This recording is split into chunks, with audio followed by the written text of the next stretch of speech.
Hey, Nerd Herd, Dynasty Nerds back again. The NFL draft is now complete. We know the landing spots of these rookies. Did value change? Did the players get up? Did they lose value, gain value? I don't know. What are we doing today? Man, there's a couple guys that moved way up and way down my board. And we're going to figure out exactly where this draft gets ugly. Superflex, tight end premium, 3-round mock draft. I wonder who's going to go 1-1. Ready, set, hut, hut. Welcome to the Dynasty Nerds Fantasy Football Podcast, where we discuss Dynasty strategy, rankings, and all things NFL. So get ready to geek out on fantasy football with your host, Rich Dotson. And welcome to the Dynasty Nerds Fantasy Football Podcast. I'm your host, Rich Dotson, and my fellow nerds, Garrett Price. How's it going? Matt O'Hara. How dare you? I know that felt This weird. guy sitting next to me, Jared Wackerly. What up?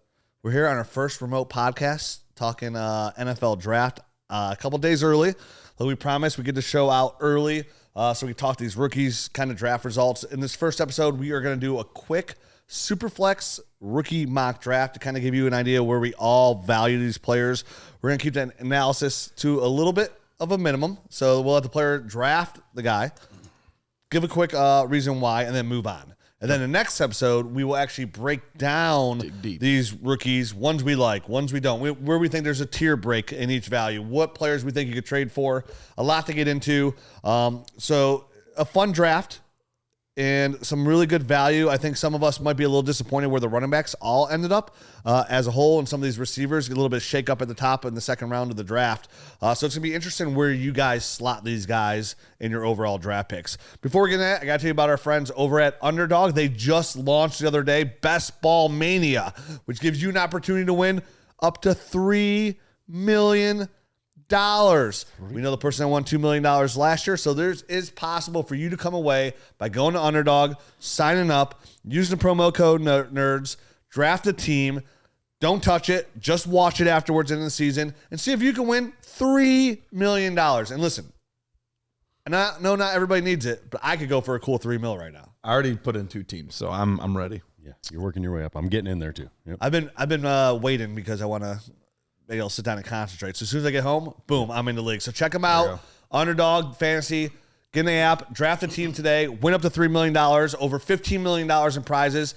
And if you use the promo code NERDS, we're going to give you a free membership to the Nerd Herd for a full year, $70 value right there. All you got to do is deposit $10. If you're an existing Nerd Herd member, we'll send you the most comfortable t-shirt in the world. Promo code NERDS, Underdog, win major cash. You'll get your promo code within 24 hours. Okay, that sounds nice. That's quick. That's speedy delivery. Yeah. So, people always ask. how are we going to go in this draft order? It's a super flex draft. Why don't we just go around? So Jared will go first, then you, then me, then Matt. That works for me. It'll be simple. All right, I'll take Bijan. Oh, you got the easy pick. I'm on the clock.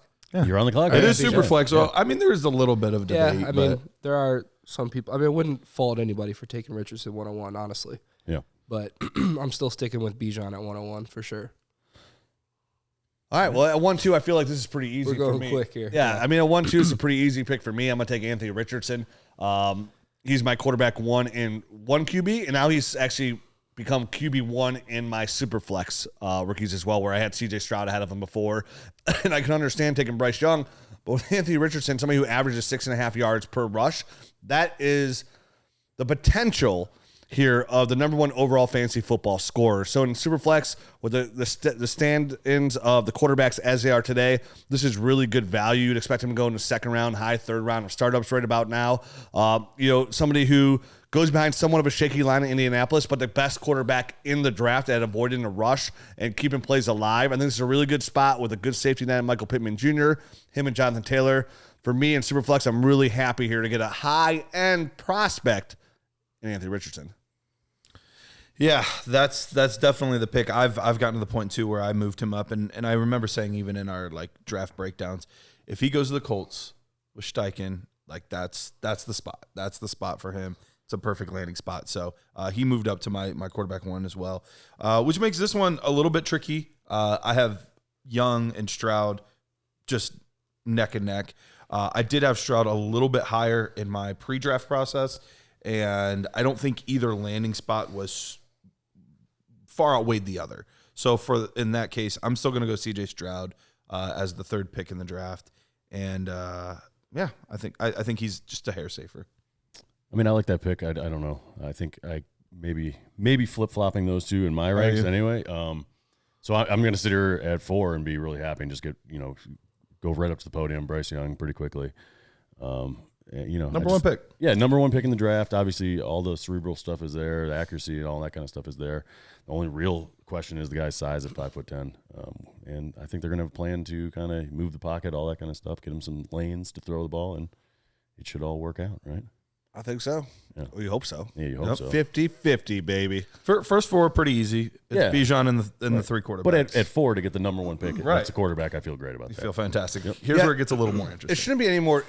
Whatever combination it goes in that top 4, that's the combination it should be realistically or in Superflex leagues. I mean, you got to take the value. You're talking about 3 guys with top 5 draft capital, so they're in there for the long haul to get the chance and opportunity. Yep. Same thing with Richardson. It doesn't matter if his accuracy issues are off because Cam Newton's accuracy issues were off. What he's bringing to the table, the investment, Jim Irsay coming out and saying, I would take him number 1 overall. Like, they're committed to Anthony Richardson for the next 4 to 5 years.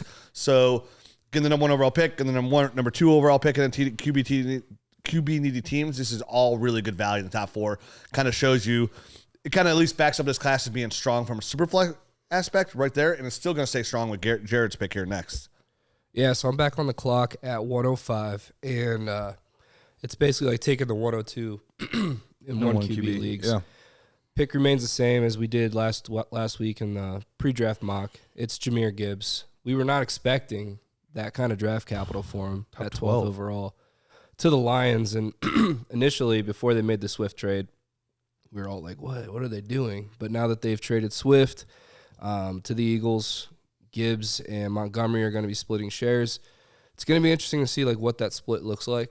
I think Montgomery may be like the red zone guy, and Gibbs is obviously going to be the pass catcher. Yeah. So first-round draft capital for any running back historically has proven to be, something you need to definitely bet on. The hit rate there is just phenomenal. So not much changes here from me from pre-draft to post-draft. Jahmyr Gibbs with first-round draft capital. Yeah, we'll dig a little bit more into that in the next episode, too, about like what we think about him Dynasty long value here, definitely in Superflex value, but easily the easy pick there. I think, like he said, again, to 1-2, me getting Jaxon Smith-Njigba here at 1-6 is the same concept, right? Like I'm getting my 1-3, potentially maybe in a different land spot of maybe a different situation. He still could have overtaken Jahmyr Gibbs, but even in Seattle here, I had people message me on Twitter like, oh, aren't you worried about DK Metcalf? And I'm just like, absolutely not. Like, DK Metcalf can win with Tyler Lockett. He can certainly win with Jaxon Smith-Njigba. And to the opposite end, the fact that Tyler Lockett can win at a high level with DK Metcalf shows that Jaxon Smith-Njigba can win at a high level as well. One of the best lateral movers in the draft, great hands, great route runner, should be a great quarterback or receiver for the future quarterback, even outside of Geno Smith. But having a veteran presence like Geno, I wouldn't expect, what stinks about getting a guy like Jaxon Smith-Njigba, you would hope if he would have got a little bit higher draft capital and went to a situation where he is like wide receiver 1, wide receiver 2 out the gates. And unfortunately for him, he's going to come in as wide receiver 3 for that team for year 1. But at the same time, and if you're picking 1-3 and outside you didn't trade for that pick, like maybe that's a good thing, right? Like, we have a strong class coming up next year in Superflex. We're going to have Brock Bowers, Drake May, Caleb Williams, Travion Henderson, Marvin Harrison Jr., those 5 guys. Having Jaxon Smith come in and kind of just learn the ropes and not produce right away is a good player for your team to put in position to really take a big step forward next year to get one of those players I just mentioned. Jaxon Smith coming in that year. Tyler Lockett's going to be like 85 years old at that point, so it should be a good spot.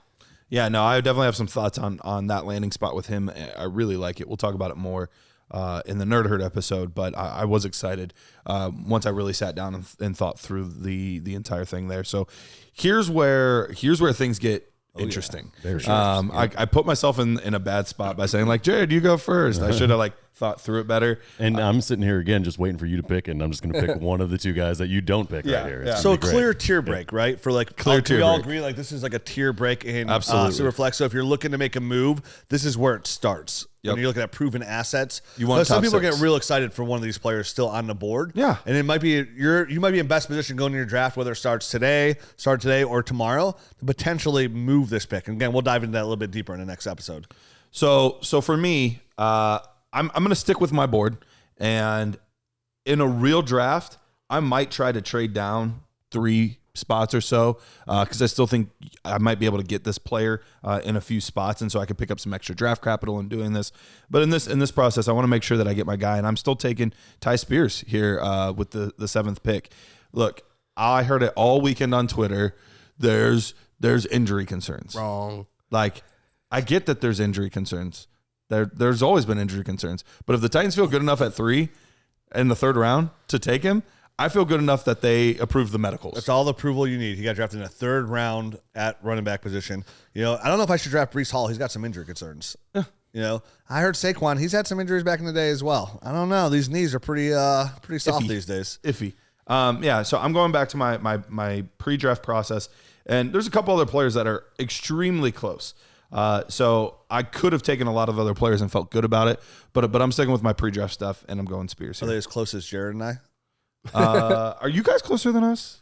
Don't be jealous. Pretty close. Hold on. Check out the YouTube I show. got my leg on your leg. I know who's close. The mountains of who's New York. closer? Jared's almost sitting in my lap. He'll know if I get excited about a player or not. What kind of editor do you use? All right, so moving on from the Tyjae Spears pick, I actually thought you were going to go somewhere else. So I actually have both the guys that I you got them wanted. both. Don't take who I want. I think you're going to end up with who you want. It's all good. Okay. With my pick, I'm going to take Devon Achane. No.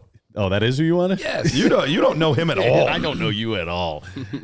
No, I mean, great landing spot there in Miami. The one question is always going to be about his size, coming in, under 190 pounds. But the fit there, the scheme fit is just fantastic. And for me, I'm over the moon to get this guy at this point in the draft. Yeah, if Jared really was sitting on my lap, he potentially could have got a little surprise. I would take an Achane over Spears too.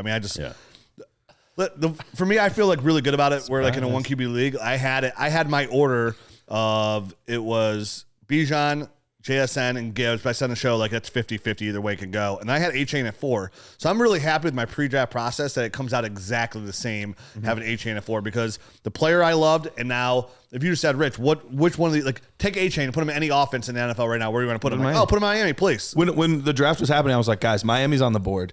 He would be the perfect fit for the outside zone. He ran that in college. It's a match made in heaven. Yeah, if you missed it here, when Achane got drafted here, there's about 8 of us here, and it was high five central. All around. Yeah. I even woke up from my little nap to high five somebody. You did. His skill set is perfect. Out of all the running backs, well, I guess Gibbs would have been great there too. Yeah, out of all the running backs available, Achane's skill set fits perfectly in the Dolphins scheme. So you like Mostert? Wheels up. You'll baby. like Achane. Yeah. You're up there, Kimasabi. Well, I think I'm gonna. It's between a tight end and a receiver here for me, and I'm gonna go with Jordan Addison. I think the first round draft capital and landing with the Vikings is a really solid landing spot. He's going to work opposite of Justin Jefferson, obviously, so he's going to be facing man-to-man or single coverage for the most part. And he's a really good route runner. He creates separation, and going in, we said he's going to be a really good wide receiver 2 on a team. And this is the perfect spot for that. So this is a tremendous landing spot. Probably a safe, what a safe player here again, in the middle of the road team. You're probably getting low end wide receiver 3, high end wide receiver 2 production here. So that's a great safe pick for me.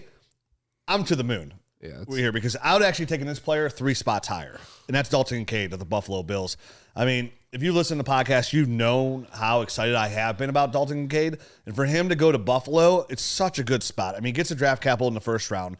He goes to Josh Allen, and maybe Josh Allen's he's not the most accurate ball placement quarterback in the NFL, but it doesn't matter with Dalton Kincaid because he has one of the best catch radiuses in this rookie class. He's got some of the best hands in this rookie class. He's growing at a rapid pace as a route runner. And there's such a clear path for him here within the next 3 years to potentially be the Travis Kelce for Josh Allen, the number 1 weapon in this offense. And definitely in Buffalo, where you get these snow, colder days, it keeps stuff short, flat in the flat, crossing routes, seam routes. The Kincaid's really going to strive here. So already coming in, probably to overtake Gabe Davis. I expect Dalton Kincaid to be the number 2 weapon in that offense, passing offense, and the number 1 passing team pretty much in the NFL right out the gates. So there's a chance for Kincaid. We could see a shift here where the Kyle Pitts, after he scored his 1,000 yards his rookie year, the trade value went through the roof. Mm-hmm. We could see a tremendous shift here when it comes to ADP value jump, right? Like a lot of the guys we talked about so far, it's hard for me to see a huge jump after their rookie year in their ADP value. For the most times, you usually see a dip, and that's where it's a good move in Dynasty, where you buy these players that were first-round picks the previous year that didn't produce year one because people are impatient to find value. I can see the absolute opposite with Dalton Kincaid. I can see him putting up 800 receiving yards his rookie year and coming in and finish as like tight end 3-4 overall, and people are going to literally lose their minds in the Dynasty community at the value you can get here with Dalton Kincaid. So I love the value here. I'd almost be nervous enough where I'd want to trade up to make sure I get him over Addison. Should have traded you with Spears, and then I could have got Spears. And you could have got Spears. And that's a move I would have made if I didn't give up nothing too crazy, because with the way the second round's looking, or the third round, if I had to give up a third or fourth to move up one spot, I have no problem doing that to get my guy. And maybe your guy's not even Dalton Kincaid. Maybe your guy is Tyjae Spears or Jordan Addison. You know what I mean? This is a draft class where if you ended up trading for those second round draft picks, it might not be a bad idea to use some of that capital to move up and get your guy. Because every tier we step down, it's not like we're walking down safety steps, right? This is oh no, some of these steps are falling apart. You better take a big leap or you're going to fall through the crevice. Well, I keep getting stuck. I keep getting stuck at the tier breaks. I got stuck at the last tier break. I'm stuck at this tier break. You sound pretty teary about it. I am. I'm teared up. But are we at a tier break here? Can we all agree to that? It's like a tier break here? Oh, yeah. Yeah, I agree too. Tier break. Yep. So another tier break. There's a lot of receivers right in this range. This is where Spears should go. Would you stop? You're such a grouch. Where are we at? Is this 11 he's picking, right? Yeah, I'm picking 11. Pick 11. I'm going to go with Zay Flowers. He was the next guy on my board. He gets the first round draft capital. And look, I know that Baltimore isn't the most exciting landing spot of all of these guys, but he was my number 2 wide receiver going in. And that's something I really try to stick with year in and year out. My pre-draft process, if they still get good draft capital and it's still a decent landing spot, I'm gonna keep my ranks roughly the same. I'm not going to change drastically. And look, I know this isn't the best landing spot, but I don't think this is like puke central with kind of like another guy we'll talk about later. I think with the new offense with Monken, I think we could see some good things. They need some guys that can stretch the field, get downfield, make some big plays, do some things in the open field. I think he can do all of those things. It's close, but I'm going to go Zay Flowers here.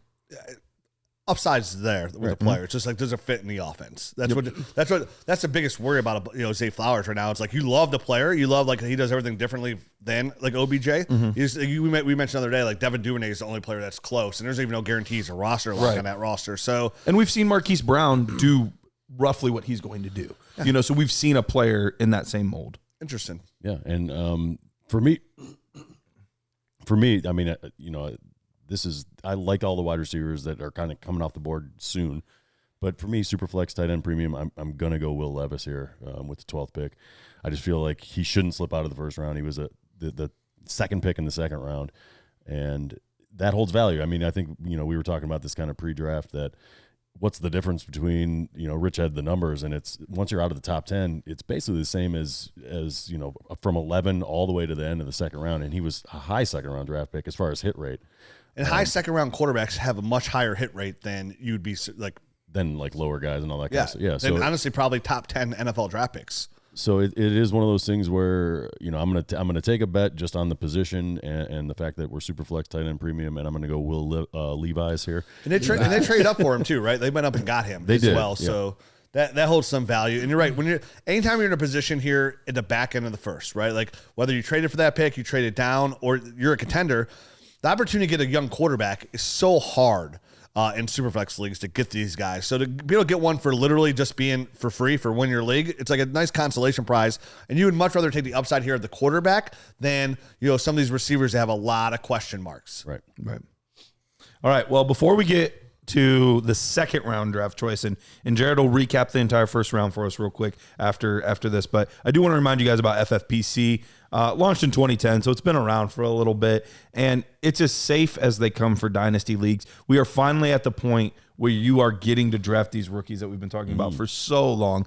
Nothing would be worse than going in and 3 guys being like, I don't want to play in this league anymore. My team's not very good. And the league just collapses and folds, and you never get to execute on all this draft capital you got. You don't have to worry about that on FFPC.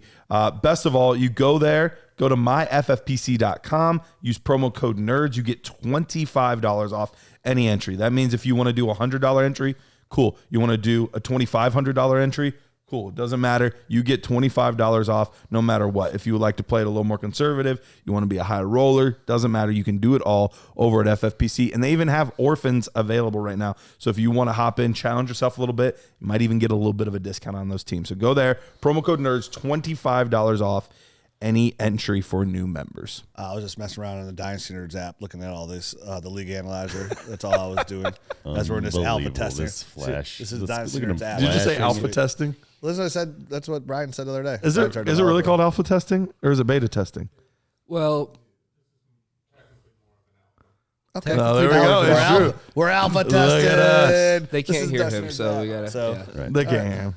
well, you're on the clock. I'm on the No, clock. he's on the clock. I'll No. recap the. I'll recap the first round. Yeah, here. recap the first for us real quick.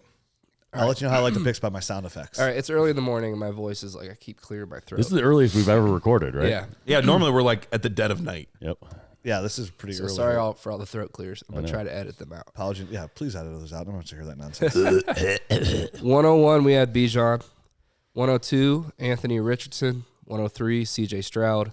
104, Bryce Young. Good pick. 105, Jahmyr Gibbs. 106, Jaxon Smith-Njigba.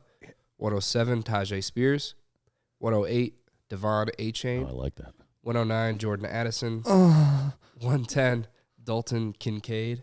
That's where I thought you'd. Yeah, give no us the- doubt. I thought Oh, I thought that was Dalton Kincaid. No, that was Addison. I guess that was a 111. premature. that was a little early. You need to see a Typical. doctor. 111, Zay Flowers. 112, Will Levis. Oh, yeah. I am back on the clock at 201. Levis, Levi's. And So let's see where this gonna say depth got that. us, right? Let's see the accumulation second round picks. Let's see where some value we're getting here in the second round. 'Cause there's some value here. Yeah, so historically, day two running backs have about a 50-50 shot at hitting for a top 24 season.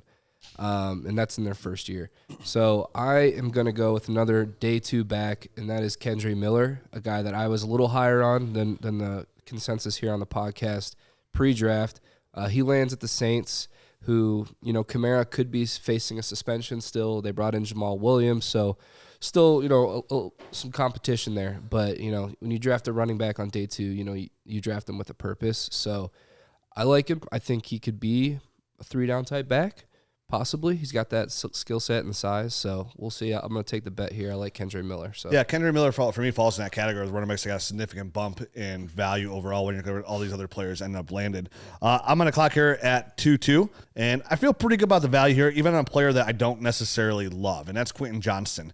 It's a good pick. Getting a first round pedigree, mid first round there with the LA Chargers. One, you got to love the situation with the quarterback. You got to love the clear path that Keenan Allen's in his 30s. Mike Williams isn't too far behind him. They give the draft capital here, so he has a chance to sit back and learn the NFL game, hopefully work on his hands and learn how to play a little bit bigger. But you got to love the situation and the opportunity of him to be in this offense and most likely be at least put in a position to be the number one option here, probably within the next 2 years. So getting him at the second round, I could easily see a ton of people draft him in the first round of their Superflex drafts over guys. I was just going to say Even over Will Levis. Like, he'll probably get a bump here, and I'm okay with that. Like, but you just have to know the risk involved. as a podcast, we were more so down on Johnston We than were. consensus, and I think it's important to state that don't expect Johnston to last this long in your rookie drafts. Like, he's probably going to go mid first. That's where I did a couple mocks mid to late first. I was going to say I could see 108, 109 in that range. Yeah, being I a would have taken him typical over Kendre Miller, for example. So I would have taken him right around 2-1. And I probably would have taken him over Zay Flowers just because on the situation offense alone. And not only just that, the quarterback situation and what's around him, the ceiling's a little bit higher. The risk both kind of offset each other for me. So I'm going to take the bigger guy there. And I feel I do, for somebody who did not feel good about Quentin Johnston throughout this whole process, now that I'm actually on the clock here in a draft at 2-2, I actually feel pretty good about the pick. Yeah. Definitely know what's coming up behind me as well. Like that's another thing. I was like, oh man, I'm so glad I'm in this tier where I'm getting some value at least and some good upside. Yeah, and it was between two guys for me. It was Johnston and the guy that I'm going to end up taking here, Jonathan Mingo. Jonathan Mingo was a kind of a late riser in drafts for a lot of people. Looking at the NFL draft, we were hearing often that The NFL is valuing him quite a bit. He's moving up NFL teams boards. He moved up my board. Well, not really. I didn't watch his tape until like the very last breakdown that we did, and I was relieved to have watched him because there were a lot of players that underwhelmed me. He was the one of the few that I was actually I was whelmed plus. I don't know that I want to say I was overwhelmed, but I was whelmed plus. But Jonathan Mingo got the great draft capital, early second round. 2-8. Yep. That was huge seeing that, and goes to a spot where there's not a ton of long-term competition for targets. I mean, he could really establish himself as early as this season as a guy that could, be the number one receiver on a team. And would it shock anyone if he ended up leading all the wide receivers in like receiving yards this year? I think it's absolutely in the realm of possibility. It's definitely in the realms. Like Jordan Addison's going to give him Addison will be there. JSN will be in there, but I don't think JSN will really be in there for yardage wise because he does have a clear path. He's a big receiver that can be safe with Bryce Young, right? Like Bryce Young's going to get the ball out quick. They're going to have to protect him early on as well. So Jonathan Mingo could be something that comes in and produces. Said Tinkdell. So I like Mingo. I was really torn between Mingo and Johnston. Yeah, I know. I like Mingo as well. I think it's a good pick here, obviously. And I think I actually have Mingo above Johnston. So I do currently have him ranked higher too, but I still took Johnston. Yeah, I get it.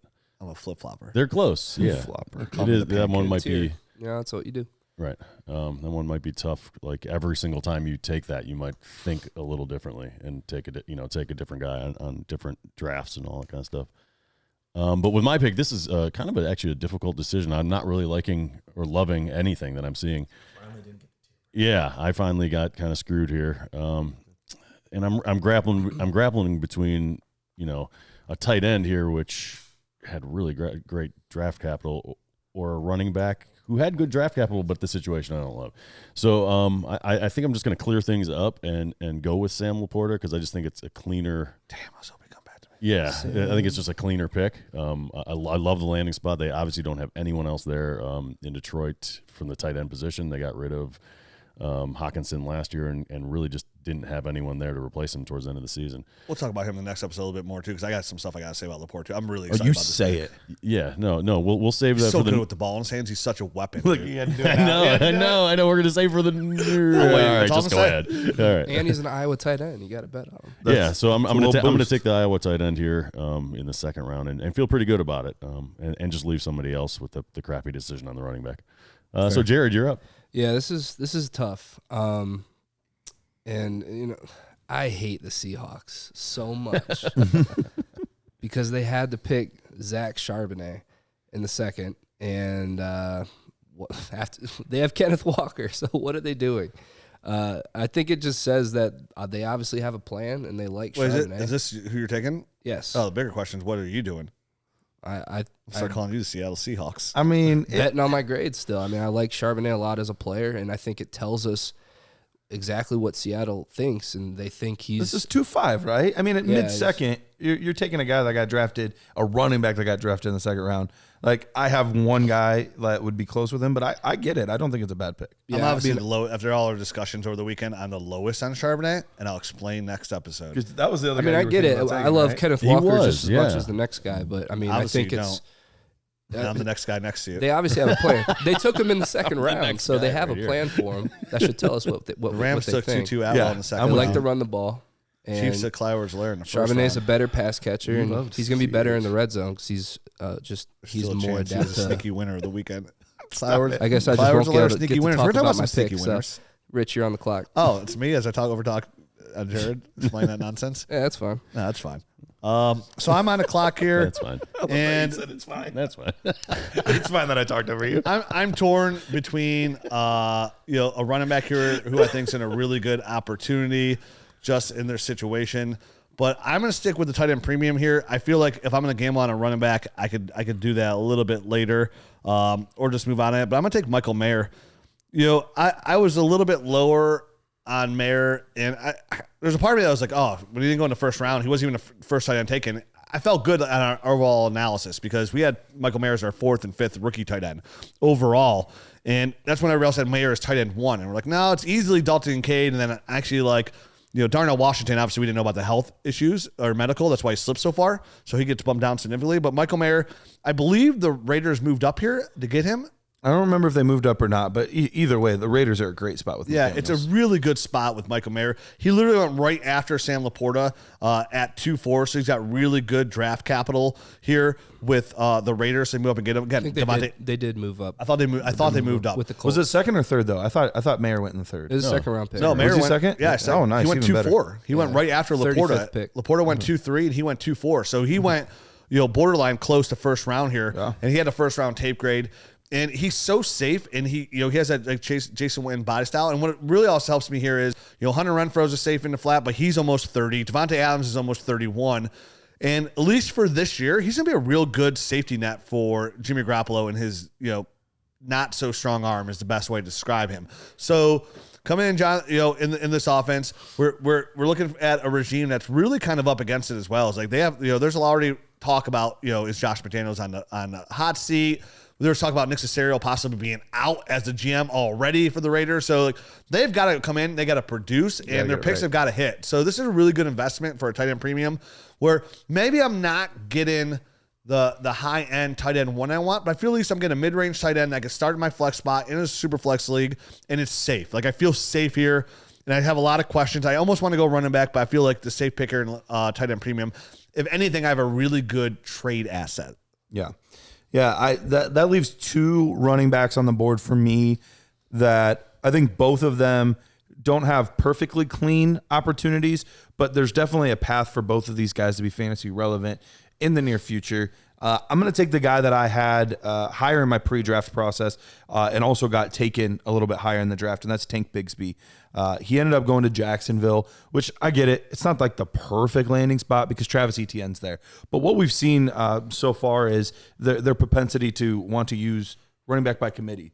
Peterson's always been that way when he spent his time in Philadelphia, and it looked like it was going to be that way last year with James Robinson the first few weeks, and then he didn't have it anymore with the Achilles tear and all that kind of stuff. So I think they do get back to some of that. I think we'll see Tank Bigsby a lot on early downs, and they'll use Travis Etienne more as the weapon that I think that they wanted to use him as, and let Tank Bigsby do more of the between the tackle stuff, more of the goal line stuff. And I think we could see a very fantasy relevant season this year. Maybe not at the point where you're willing to start him in your RB2 spot, but where you feel good about starting him in your flex spot. Yeah, I like the value here where he's a really sneaky guy that clearly goes behind a number one guy that holds value. That you're like, wow, like most people I can see people envisioning letting Tank Bigsby slip because of Travis Etienne, where like you mentioned, like there's probably good value for him getting carries early throughout the game. He has a draft capital to kind of back it up that they do want to use him. Right. So out of all these guys that are going in kind of murky situations, like he has a very clear path on a really good offense. The least get touches, and now it's on Tank to see what he could do with them. Wait, so you like Tank but not Charbonnet? Yeah, because I don't know when Charbonnet's how many snaps he's going to get because he's behind a way better running back. Etienne at first round capital.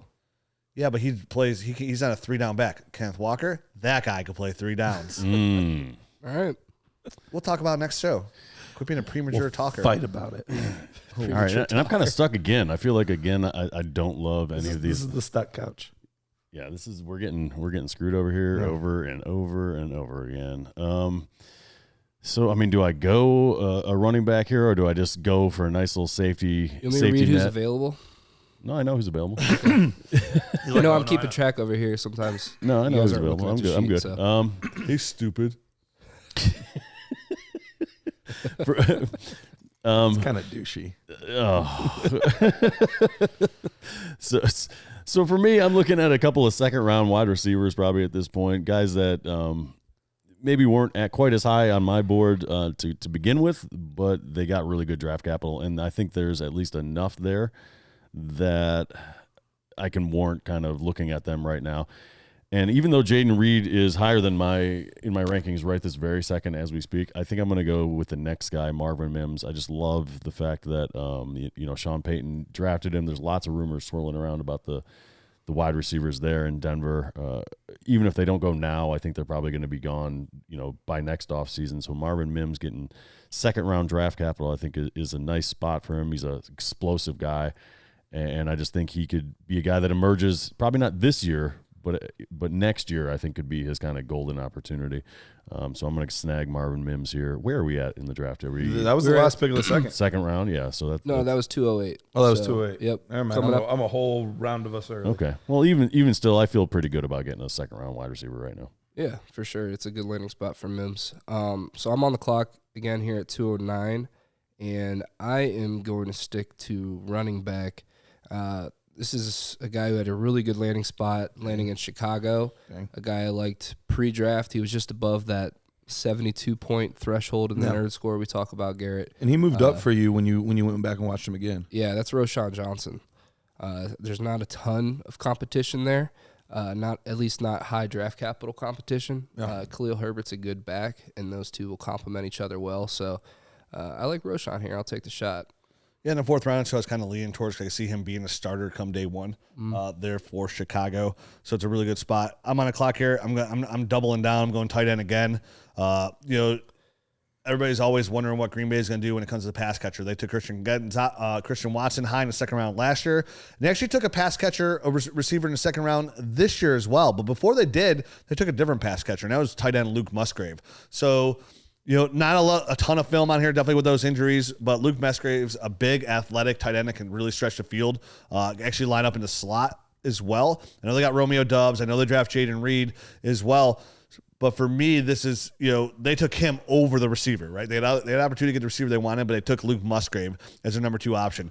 Jordan Love coming in. He's not a rookie, but, his first year as a bona fide starter. Christian Watson's a nice big deep threat, but Luke Musgrave again can fall in that safety net. We see a lot of times these quarterbacks are looking for that safety net, and Luke Musgrave's got the athletic ability and size to be that for Jordan Love. And in tight end premium, I say it all the time, like when there's a question mark for me and somebody's got the draft pedigree and the film on top of that I enjoy, I'm gonna look at the tight ends because that's where the value is. I'd rather thin the market even thinner in my leagues and get abundance here and give me really good trade value and flex opportunity compared to some people that I just don't love. So Luke Musgrave's my pick. He was almost my pick where I went at 8. So yeah, I really like that. And we're almost at a tier, like we're almost at like that for the tight ends. Like that's like, okay, like where are you going after this? With the Darnell Washington dudes, like it thins that group a little bit even more. Yep. Yeah, and it does. It puts me in a tricky spot here because there's some players that I do like. But I think I'm going to go back to the most valuable position in Superflex drafts, and that's Hendon Hooker, quarterback. He ended up going a little bit further down than I think we originally anticipated. There were some rumors swirling that he could possibly find himself in the first round. I don't think a lot of people thought that was really going to happen. I think round 2 was more what we assumed. He did end up slipping to round 3, but he does have a shot on this team. And Jared Goff's situation was weird because we kind of talked about, like, was he a winner? Was he not a winner? Because he got more assets in Laporta and Gibbs, but they drafted Hooker. So, he kind of found himself in a weird predicament there. And look, if Goff performs, there's no reason to go to Hooker. But if he starts to struggle, here's a guy that should be more prepared and ready than most of the other quarterbacks in this class. I mean, he's 25 years old, so he could step in at any point and take a job. So it's a little bit of a risk here. But anytime a quarterback hits, it more than pays for itself. It's tough. I'm tough on Hooker just because you're right. He goes in the third round, so he doesn't get that day 2 or that second round draft 2, capital. Yeah. Jared Goff's in a real situation. It's like almost did they use this as like, okay, we want a really good backup. Is also like a power play towards Jared Goff to kind of help with that deal where Jared Goff's like, hey man, I'm in a really good situation. I'm already on my second team. The weapons they put around me with Sam Laporta, adding Jahmyr Gibbs on top of Jameson Williams and Amon-Ra St. Brown, like he might be one of those quarterbacks that takes a little bit less, yeah, to sign a long-term deal, and even if it's not guaranteed money, so it really kind of push. And he's still young enough. I mean, he's what, 3 years older probably than Hendon Hooker. Yeah, so he's like a couple years 29. older than Hendon Hooker. So I still believe that Jared Goff, like his numbers statistically wise, were really good last year. They were. Yeah. So I could easily see that they work out a deal here with all these young weapons around him. They can afford to pay Jared Goff and make it up with a contract where, okay, 4 years down the road, maybe we could get a look at Hendon Hooker. But then at that time, he's 29 too, 28 years old. So I get the pick and I get the upside here because if anything goes wrong with Hooker Goff at all, you're in a good spot. I just kind of feel like I feel good about Goff, which is weird to say. I get that, and I like Goff too. I feel I would draft really him. I feel like he's really good value in Superflex right now. So and they're putting some good stuff around him. Real good stuff. He wasn't. Yeah. Sam Laporta is real big for Jared Goff. Like, that's a real good. He did a good job last year as well. I mean, it's not like I can't remember where he finished, but it was pretty high end type of quarterback too, at the very least. Based off my memory.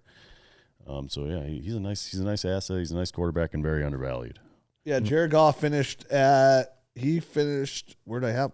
He finished right behind Daniel Jones, right ahead of Justin Herbert. Finished out of Tom Brady, Rodgers, obviously Lamar and Tua were hurt, but Russell Wilson, what spot? I mean, he was 1, 2, 3, 4, 5, 6, 7, 8, 9, 10, quarterback 10. Okay, so overall. So low end QB1. Yeah, that's literally tremendous value because when we talk about the quarterback situation, even a low end quarterback gives you high end numbers. I mean, you're talking about a player that finished ahead of Josh Jacobs, Jared Goff by he had 200. I can't even see all his points. Oh, this is standard. I gotta go PPR. Let's not spend too much time on this because we got to get through the mock draft. Oh, you got to do the next show. But I want to spend so much time on Jared Goff until we finish ahead of Saquon Barkley. I think we're going to go into the third round. We're going to go third round? I think we're going to go third. We've got some time, right? Yeah. Mm-hmm. Okay. All right. And again, I think I'm going to go off my board, which is going to make me go back and kind of readjust these rankings a little bit. I'm just going to go high upside here. I feel like this point in the draft, might as well. I don't want to go the Packers wide receiver that was drafted in the second round just because I feel like who knows when he's going to get an opportunity. And just in general, that offense is kind of in flux. So I'm going to go Rashee Rice here. Chiefs draft him in the second round. He was a guy that was a little bit traded lower up for him. Yeah, he was a little bit lower on my board coming into this process. But that kind of draft capital, trading up, and just the potential upside of this player right now is just, it's too juicy. It's too hard to pass on. So I'm going to go Rashee Rice. Yeah, I was super low on Rice, but you can't deny the draft capital and the landing spot. So it's pretty nice. And last pick of the second round, I mean, why not?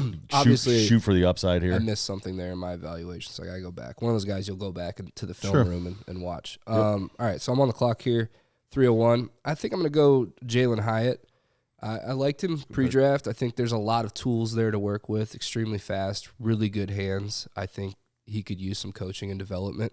And he lands in New York with Daniel Jones and the Giants. So, if they can get him coached up, there's some good opportunity there. They need receivers. So I'll go ahead and take Hyatt here at the start of the third round. For being down on a lot of these back-end picks, I feel really good here at 3-2 with the player I'm going to get. I'm getting Cedric Tillman. I know it's higher on Cedric Tillman than the rest of you guys. I had him pretty high in my overall process, right around like wide receiver 5, wide receiver 6. I said at one point I'd probably take him over Quentin Johnston at one point is what I said. And, for the Cleveland Browns, I think this kind of clearly shows that Donovan Peoples-Jones is not in the future for the Cleveland Browns. I know they trade for Elijah Moore. They have Amari Cooper, but Cedric Tillman just wins completely different. And they needed that guy who can not just only stretch the field, but they not only get a guy who has good speed, they have good hands, and he's got size, which is the other receiving core that the rest of the receivers don't have. I'm not sure about the speed. I know he's got the size. I thought he was fast enough for me to really play on the outside and be a true X, where they have two really good route runners, Elijah Moore and Amari Cooper, David Njoku, so a red zone threat. A team that all the talk is like this team's really going to open up the offense this year. It could be drastically different than we saw last year. Let Deshaun Watson try to get back into the flow of things. And I think Cedric Tillman's not really a good asset to talk about this year, but entering a 2024 season, he might be in position to be the number 2, potential number 1 big threat on that team, depending on what happens with Amari Cooper, who's also getting closer to that 30-year age. This might be a patient pick, but any pick in the third round, you're talking patience. So you're really looking upside here going forward. Not something you can really utilize year 1 or potentially year 2. We're thinking big picture here, and this is where everybody should start looking upside. So for me, it's Cedric Tillman. Yeah, no, I agree. This is definitely upside range. And it's funny because I'm about to take a player that originally I was like, he has a higher floor than most, but I don't know about the ceiling. But at this point, like compared to some of these other guys, I actually do like where his ceiling is. It was when we thought he was going to go early second round, maybe even late first round, that his ceiling didn't look as good as others. But if I'm getting him in the third round, I like Josh Downs here. We're talking about a really good route runner, somebody that just figures out ways to get open. I thought he was going to go in the second round. He ended up going in the third round. Did go to a Colts, so an ascending offense. We don't know what it's going to look like with Anthony Richardson. We really don't. This could end up being one of the better offenses in football when it's all said and done. We're looking 3-4 years from now. It could be a complete dumpster fire. It's really difficult to say what's going to happen, but he could be a great underneath option consistently for Anthony Richardson. Yep. Yeah, I mean, if they scheme him correctly, completely offsets what Michael Pittman does completely. If they want to keep things short and sweet for Anthony Richardson early, Josh Allen's in a position to win the most of that. So from a PPR standpoint, he might not break 1,000 yards, which I'd be hard for him to do, but he might catch 90 footballs. Which gives him value. In a few years. And that's low-end wide receiver 2, mid-range wide receiver 2, without the yardage, and probably won't get the touchdowns as well because Anthony Richardson's going to gobble those up with Jonathan Taylor and, of course, Pittman there. But in the third round, this is somebody you feel like, hey, he's going to be on my roster for the next 10 years. And that's, I mean, Josh Downs, I was a little bit lower than you guys were on him. But even at this point in the draft, I think this is a great pick. I mean, he's obviously going to slide into the slot there. They got Alec Pierce. They have Pittman on the outside, 2 really big, giant guys that are good at getting downfield, good at out-muscling guys, and all of a sudden this little jitterbug comes in and just is kind of toasting dudes underneath, and I think that's going to be his kind of role there with the Colts. So I think it's a good fit for fantasy. He's a talented enough player that he could carve something out eventually. So why not at this point? You know what I mean? I do like that spot. It really puts me in a little bit of a pickle again. Thank you. Is that where you're going to go? Yeah, I mean, I was going to maybe do that, but I'm going to go Jaden Reed. I'm going to go. You're finally going to take him. You're talking about him for like 3 rounds. For like 3 rounds, I've been debating it, or 3 picks. So I'm finally going to take him. Jaden Reed, 2nd round pick of Packers. Short, stockier type of guy, 187 pounds. Quick in and out of cuts. He's going to be a slot guy. What else can you say? He got better draft capital than I thought he was going to. Absolutely. I think that's why I'm taking him here instead of like the 4th round. So, Jaden Reed. I know who you're taking. I'll take a shot on it. I know. I would bet so much money. I already had it in there, and I showed Rich. He smiled at me. I would bet so much money on this pick. Go ahead. I already know who you're taking. You're taking Tank Dell. Tank Dell. Come on, I man. have to here. You have to. I mean, it's a good pick. He's got day 2 draft capital, lands in a spot that there's not much target competition. I mean, there's old man Robert Woods. There's John Mechie's. He did make a full recovery from cancer, so that's great to hear. But I mean, I think Dell's a better player than Mechie. And then Nico Collins obviously plays that outside role. I think Dell's going to be more of a slot. Sure. But Hutchinson ended up getting drafted there too, right? Yeah, he may have. Yeah, I think but 5th, 6th round. Yes. I think Dell's just a guy that gets open. Obviously, he's the butt of many Rich Stotson short jokes, and rightfully so. I don't draft players that could hide behind fire hydrants. But he's able to separate, man. And I think pairing him up with C.J. Stroud is a great pairing. And in the 3rd round is more like game theory. Like, I wanted to take him earlier, but I know he's going to fall in the draft, so I'm not going to, I'm going to take someone else that. You're not going to overdraft him if you don't have to. I also want. Right, exactly. And this is what, pick 3-5? 3-5, yep. Yeah. So Tank Dell. Yeah, I'm in a really gross situation here. I mean, this is where this draft, I mean, we're talking about plummeting guys here. You're literally, if there's any trade, like at this point in the draft, if I could trade my 3rd with a spot next year for a team that has a bad team for their 3rd the following year, or maybe a 2nd, I could get my 3rd and 4th here and get their 2nd next year, even if it's a contending team where it's a late 2nd. Like, I'm doing that all day here because I'm getting out of it. It's getting ugly. It's getting ugly quick. For me, I'm going to take a player that I liked a lot pre-draft process. I don't know what these medical records are that are coming bad, but I'm taking Darnell Washington. Still got 3rd round draft pedigree to the Pittsburgh Steelers. I know they got Pat Freiermuth, but I mean, when you're talking about different tight ends, Pat Freiermuth and Darnell Washington are 2 completely different tight ends. Washington is a massive receiver. We don't know what's going on in the passing game, but another safety net for Kenny Pickett. And yeah, do I like Pat Freiermuth? Yes. Do I like George Pickens? Yes. Do I like Deontay Johnson? Yes. And where do the target shares come for a guy who was already the number 2 tight end on his own team that didn't produce a lot? I don't know, but here at the back end of this, throughout the tight end premium, like I liked the minimal tape I saw of Darnell Washington. So there's a path here where he could overtake Freiermuth, and 2 years down the road, maybe he's the number 2 option if they let Deontay Johnson walk, and they have George Pickens as their number 1 receiver. So there's a path here. I don't love the pick, but again, when I'm in this position, I'm looking at my league settings and I'm grabbing value at the premium positions. And here's a premium position because I almost want premium position other way. I'm actually going to go Darnell Washington because he's the last, it's like a dirty piece of money, but it's still money. I get it. I'm literally updating my rankings as we're talking because I realized I would take this guy higher than I actually originally had him ranked. And partly, you mentioned game theory, and that's something that, we're going to be talking about a little bit more this summer. But when I get into these later rounds, these 3rd rounds, these 4th rounds, I typically like to try to take running backs over these late round receivers because all it takes is an injury to this guy, a trade from that guy, just whatever. And then all of a sudden these running backs pop up, gain value. Even if it's a short window value, they gain value. You can make trades. You can do different things with these guys. And it was somebody that I had ranked fairly high as in the pre-draft process. I wish it would have gone earlier than the 6th round. Quit teasing us. But Dwayne McBride. I like Dwayne McBride. I liked some of the things he could do. And I wasn't alone in this. You looked at Daniel Jeremiah's top 5. He was his 5th ranked running back or 6th. Mel Kiper had him in the exact same range. Love him with Madison or anybody else that they get in there as a big back. He's very shifty. There's definitely a role for him there by 2024. Exactly. And we have no idea what's going on with Cook. And so if he ends up being the RB2, which is in the realm of possibility, all it takes is one injury, and all of a sudden he's the guy. So. Yep, absolutely. And you're leaving me with absolute crap. So I'm just going to take the quarterback, Aiden O'Connell. I think the Raiders, from all reports, they really like this guy. Yeah. He's a 4th-round draft pick. It's a premium position. Rich kind of alluded to it. Did he take? With his last O'Connell. pick. Damn, that's who I was almost taking over. That's who I almost took. But, I mean, out of the guys that have a shot to maybe sometimes, at some point grab a starting gig, it's him. You know what I mean? And it's the rest of the guys that are on this list.